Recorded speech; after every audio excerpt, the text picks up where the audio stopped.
Kakos Industries is ad-free. To help keep it that way, please visit kakosindustries.com/Patreon, that's Patreon, and consider a pledge of $1 or more a month.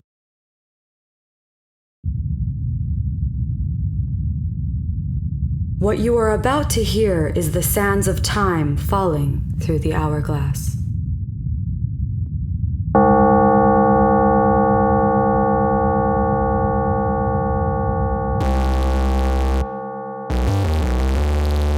Hello and welcome to the Kakos Industries corporate shareholder announcements. At Kakos Industries, we help our clients, most humans, and even some small animals to do evil better. My name is Corindeeth III, and I am CEO here at Kakos Industries. Shareholders, in the last announcements, I told you that there was no war on anti-celebration here at Kakos Industries. I believed, like many reasonable people, that it was a ridiculous idea. We support anti-celebration here at Kakos Industries. In fact, I think we may have invented it, which is why I found it to be so strange that anyone could consider there to be a war on it. I mean, aren't the holidays hard on all of us? They're so exciting at first. Sometimes we go home, other times we are home, and others come to visit us. There's the promise of feasts and gift exchanges, seeing people that make us happy and also inexplicably frighten us. It's a time of intense emotions, and it is immediately followed by a time of sparse feelings of any kind. Winter continues if you're in the global north, and things turn gray and lifeless. A few scattered holidays, but nothing to get excited over. For that reason, isn't it appropriate to reject at least some part of this arrangement to anti-celebrate? Well, it seems that, as with most of the best things, anti-celebration has been infiltrated by extreme ideology, which has, I am told, fucking ruined it for everyone else. First, it was about taking a break from the holidays, but then for some it became about shunning the holidays entirely. Then some devout anti-celebrators began to critically judge those who celebrated, or at least celebrated part-time. Anti-celebration became less about getting away from the holidays when you needed to, and it became more about destroying celebration. Most of this has gone on behind the scenes, and I can say for certain that it was easy to miss. Even in the reports I got from the Society of Creative Anti-Celebration, I couldn't detect the changing tides. So it seems that some in Kakos Industries have taken up the cause of ruining the days of anti-celebrators by whatever means necessary, up to and including minor mischievous harassment. You know, toy guns with foam darts, envelopes filled with fake snow, being hit by large foam candy canes. So in a sense, there is a war on anti-celebration, and they kind of deserve it. We'll try to get this resolved by next year.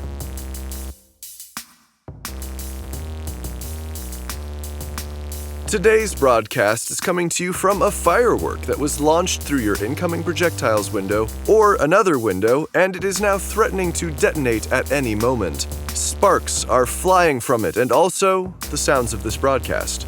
I do apologize if you're struggling to hear my voice over the sound of all of the multicolored flames shooting through your home, vehicle, or place of work. I would say that you should turn up the volume, but this is very difficult. There is a knob, even on this firework, but it is very close to the blaze that is threatening to spread at any moment. I would recommend instead that you just listen carefully. If you're the type of shareholder to get ahead of me during these announcements, then you are already anticipating what is going to happen at the end of this broadcast regarding destroying your radio. Well, don't get ahead of me. And please continue to anticipate.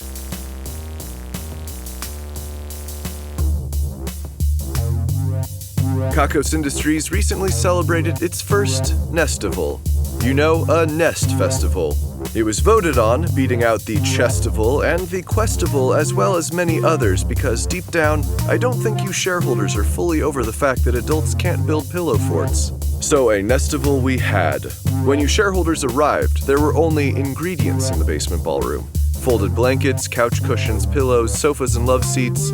We had a separate section for those of you wishing to nest out of plant debris, as some people have allergies, and also, that shit is dirty. Most of you arrived in pajamas, some of you even bringing out the animal-shaped onesies you hide in your closets. And then, construction began. Honestly, shareholders, I don't think I've ever seen you take anything as seriously as you took this task.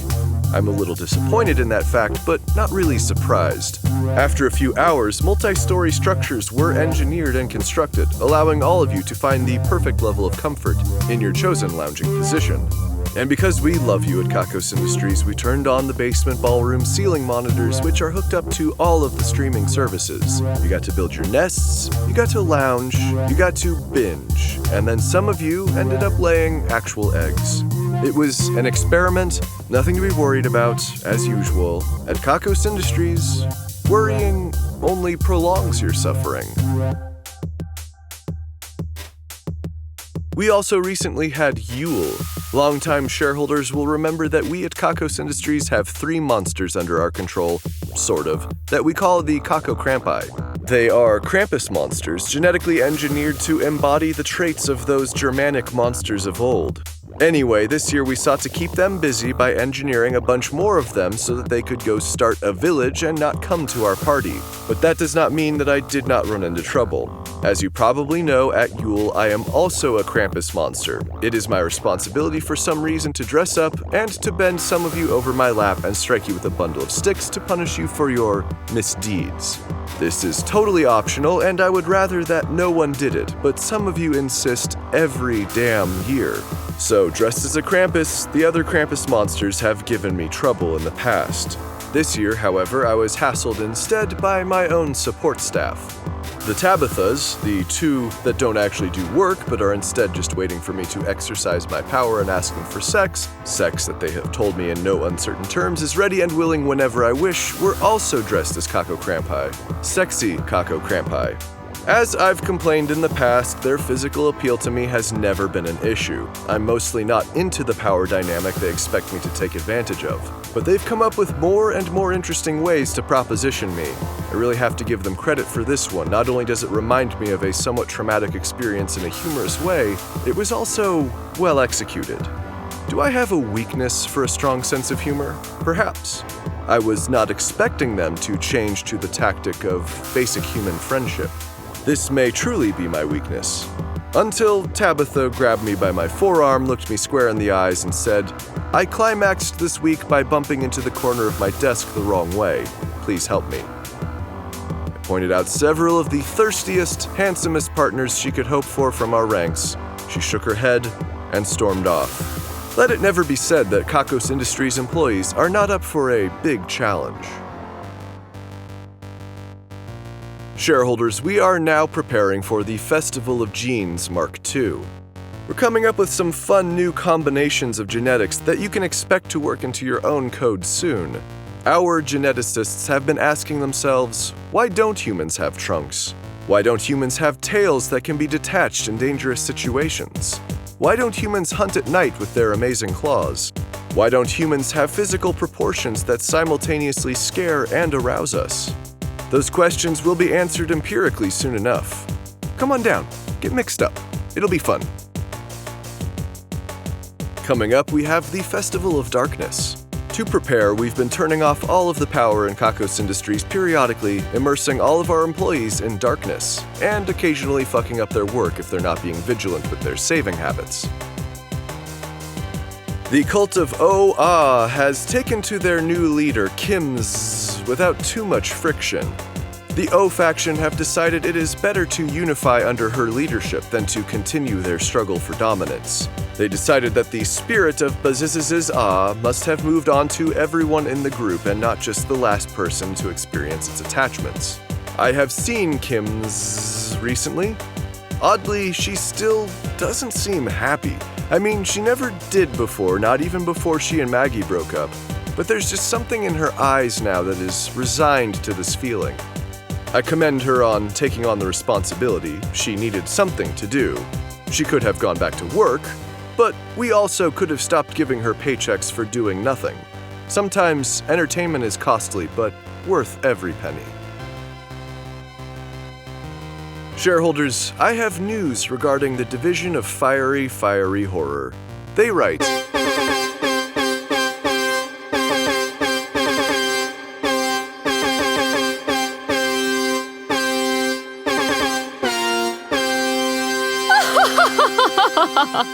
Leopold, you're supposed to be dead. And I don't want to sound insensitive, but you sound like a woman. You know it wasn't your gender that was getting in the way of us, right? No, simple Corin. It is I, Dorothea, the new king of Evelon. My older brother has passed, and now the responsibility of ruling over this backward, podunk, evil kingdom falls to me. You don't like ruling? I think Leopold always loved it. Let me paint you a picture, Corin. Up until my brother's demise, I was sailing the evil seas. The open, fresh, salty air in my nose and lungs. Hundreds of women serving under me. Hundreds of women serving me sexually, Corin. I was living my best life as a pirate prince of the seas. I buckled swash, I hauled keel, and I rescued thousands of women from the confines of heteronormativity. Many of them found their way into my employ. Many others found their way through my bedroom. I built an empire, Corin. I built an empire out of broken cruise ships and broken social structures. I was fulfilled.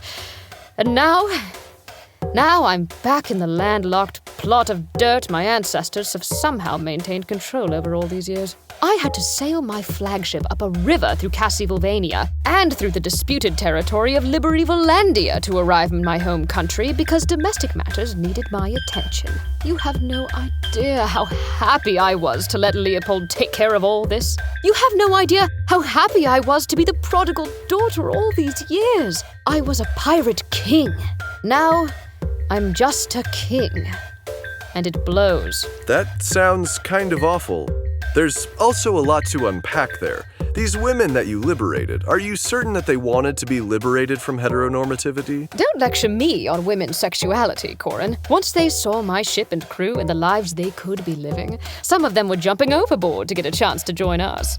They were relieved to be rescued by me. Others were more tentative once they crossed over to my ship, but they did so willingly. And then, once the chains of oppression fell from them, you would be surprised how quickly their fluid sexuality melted in the work-hardened hands of my band of pirates. Does that threaten you, Corin? Are you afraid that you might not actually have anything to offer a woman sexually? That another of her kind wouldn't do 100 times better? Perhaps you should be. I don't believe I commented. Did none of them resist you? Oh, some did, and we dropped them off safely on land. You can't force these things, Corin. But you wouldn't believe the number of those women we found waiting for us in another port sometime later, looking for a chance to board with us once again. The pirate life is an irresistible thing, and so are my charms. So far, I don't know about that charm thing. My charms are not for you, Corin. Anyway, my kingdom of the sea will go on without me. I left my most trusted confidant and bedfellow in charge, and now I'm here. In Evelon, because you, Corin, killed my brother. I did do that. I only found out because my cousin Andre somehow snuck onto one of my boats and attempted to assassinate me. Once my crew had cut his throat, I was notified that I was the last living heir to the throne of Evelon, and as such, I must return. Andre had killed everyone else at a dinner party a month prior, and then spent the remaining time trying to track me down in my sapphic paradise. Royal business, you understand. That makes sense. It turned out that my brother specifically left the kingdom to me, but that doesn't really matter. And when my posterior first touched the golden seat of the throne, I was presented with a document of all of my brother's unfinished business. As the new king, I am honor bound to finish my brother's unfinished business, where at all possible. I don't think I like where this is going. First, there was a sub sandwich that he had left in the refrigerator for over a month. I was sick for 2 days, but honor is honor, Corin. Then there's the matter of you. Fuck. Leopold wanted you for his queen. Were you aware? Yeah, I think he might have told me once or twice. The records even indicate that you were his royal consort for a short period of time. He might have mentioned that as well. As I understand it, he never quite got what he was after, and now it falls to me. I must make you my queen, Corin, even if I have no interest in doing so. Dorothea, neither one of us wants this. Can we just forget about it? It's honor, Corin. I wouldn't expect an organization such as yours to understand honor. What with shareholders and many layers of separation from all your actions. Are you prepared to become my queen? Seriously, let's just forget about this. I can't. What if I become your queen for like 15 minutes and then we called it off? Oh, Corin, aren't you sweet? No, this relationship would go forever unconsummated. Perhaps I haven't yet made it clear enough. You see, I have no interest in what you have to offer, Corin. You men are all the same. You tell us everything you want to do to us, oh, the plans you have for our bodies, the ways you'll please us. And then what happens? Your thing pops and then you don't want to do anything anymore, and maybe it would be better if we just left you alone. It's all so boring. Now you're tired, now you're hurt, and then what? There's the promise of doing that 2 more times? Maybe 3? And the waiting. Corin, I have better things to do with my time than bother with your limited nonsense between your legs. Saving women from that was my primary goal in life, Corin. Showing them another way, an even more evil way. You would be my royal beard, Corin. My pet. I would keep you fed. I might even let you play with the concubines just to make fun of how simple and stupid your sexual response is. Even the thought of torturing your prostate fills me with such boredom at the mediocrity. And in the event that I need an heir, there are drums of my brother's semen ready at a moment's notice. Actual drums, Corin. 55-gallon drums. I'm not sure my brother ever stopped wanking. I'm gonna say no to all of that. Oh, what a shock. Perhaps I will try harder next time. Oh, well. Now I have to figure out what to do with all my brother's male concubines. Castration seems too gruesome for this era. Exile sounds like a waste. Oh, perhaps we can start a new mine somewhere. They shall dig a big hole, Corin. Until next time, ta! Bye, Dorothea.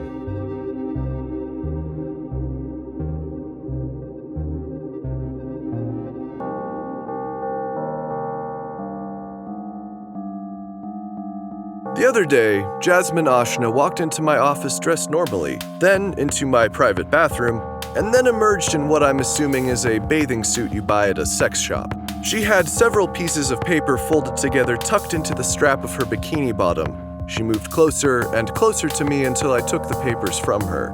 They were indeed some updates on the Division of Erotic Experiences work. They are apparently making good progress on a number of fronts. But then Jasmine was gone before I could ask any more questions. Maybe I should write her an email. I got a handwritten note from Meredith Gorgoro down at the Hell Labor Camp. She said that there have been more and more hooded figures outside of the camp, and that the perpetual misery engine may have created a singularity for a moment. They're calling it a Kugelblitz. She told me not to worry about either thing, though. It's been about a year now since Soundman Steven was given his fantastic new penis. We still haven't seen it get hard, though. Well, are you even using the pump, Soundman? First you wouldn't take the drugs, now you won't use the pump. Are you even trying? This isn't sexual harassment, Soundman, because I don't get anything out of this.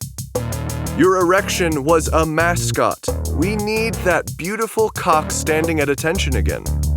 No, Soundman, I'm not saying it like that because I'm interested. It is objectively beautiful. How well do you know me, Soundman? If I wanted anything from you sexually, you would know it by now. What is it?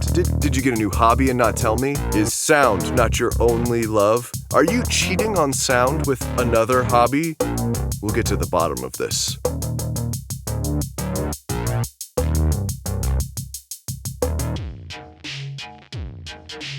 They say that evil has a necklace made out of human hopes, dreams, and fingers, but only like really pretty fingers. This is things we're taking credit for now. Today, we're taking credit for relatives that insist on buying you gifts even though they don't actually know you in any way, relatives who insist on giving you money even though you might appreciate them putting a little more thought into it once in a while, and receiving in every sense of the word. As always, our organization is far too large for us to know everything that is going on from day to day, so we can't be certain we're actually responsible for these things. But we are taking credit for them. And if you disagree, then prepare to receive like a whole shitstorm, okay?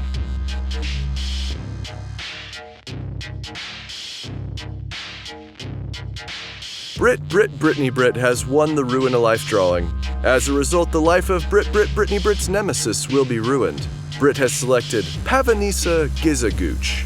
In fairness, the document just said Pavanisa on it for a first name, and when we reached out for a last name, she just wrote back, "Make something up if you have to." So I did. Her name is now Pavanisa Gizagooch on all official documents at Kakos Industries.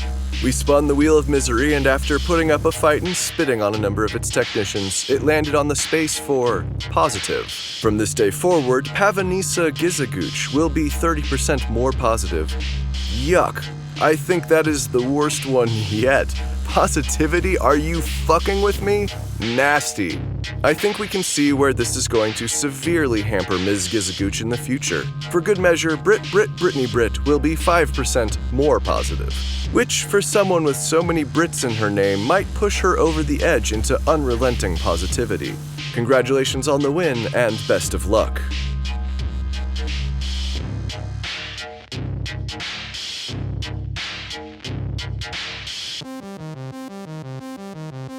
And that brings us to the end of this broadcast, shareholders. I think we've all got a lot to think about today. I'm not sure what exactly, but I know there's a lot of it. Oh, right, your firework. Well, for around 90% of you, your firework should have sputtered out harmlessly by now. For the remaining 10%, it looks like you may have some cleaning up to do and potentially some insurance money to collect. The numbers are next. 1, 1, 1, 1, 1, 1, 1, 1, 1, 1.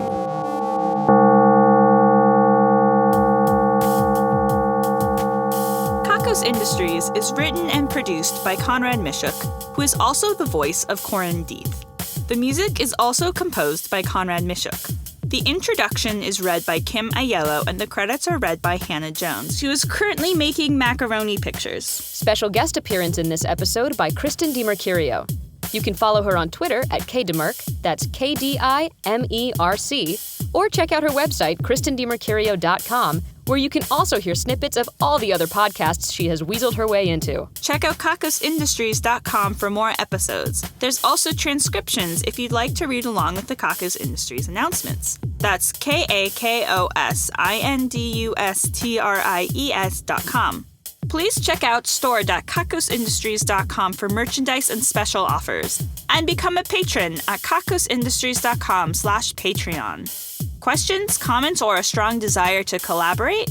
Drop us a line at inquiries@kakosindustries.com. If you like Kakos Industries, be sure to rate and review us on your favorite podcasting service. And connect with us on Facebook, facebook.com/KakosIndustries, Tumblr, kakosindustries.tumblr.com, and Twitter @KakosIndustries. Special thanks to our esteemed shareholders Ian Kroll, Renee Stein, Dan Shumway, Blaze Devletian, and Courtney Campbell.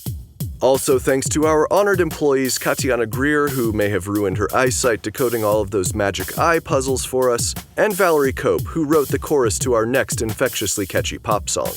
And thanks to our division heads, Brittany Garcia, head of the Division of Beanies, Booties, and Construction Projects that are probably too large for yarn, Patrick Green, head of the Division of Oceanic Microcryptozoology, Morgan Woolbrand, director of the Division of Minimally Sentimental Greeting Cards, Lynn Herman, director of the Division of Increasingly Improbable/Fiction, and Ewan Goodfield, director of the Division of Ever More Bizarre Injuries. The Division of Beanies, Booties, and Construction Projects that are probably too large for yarn has knit a pair of slippers to go with the building cozy. I think they're supposed to go over certain lawns here at Kakos Industries. The Division of Oceanic Microcryptozoology took a blurry picture of the Sasquatterstrider. Kind of looks like a spider, I guess. The Division of Minimally Sentimental Greeting Cards has created a new line for the month of January. The newest card reads, "Great month, huh?" The Division of Increasingly Improbable/Fiction has recently started shipping beer and liquor. We've never been sicker. The Division of Ever More Bizarre Injuries has developed the Sprained Wangus. They keep trying to tell us what the wangus is, but they can't stop laughing for long enough. Our esteemed shareholders, honored employees, division heads, and other Patreon patrons are the best. If you want a thank you in the credits, your own division, or other great rewards that help to keep this show running, please head to kakosindustries.com/Patreon. That's Patreon, Patreon.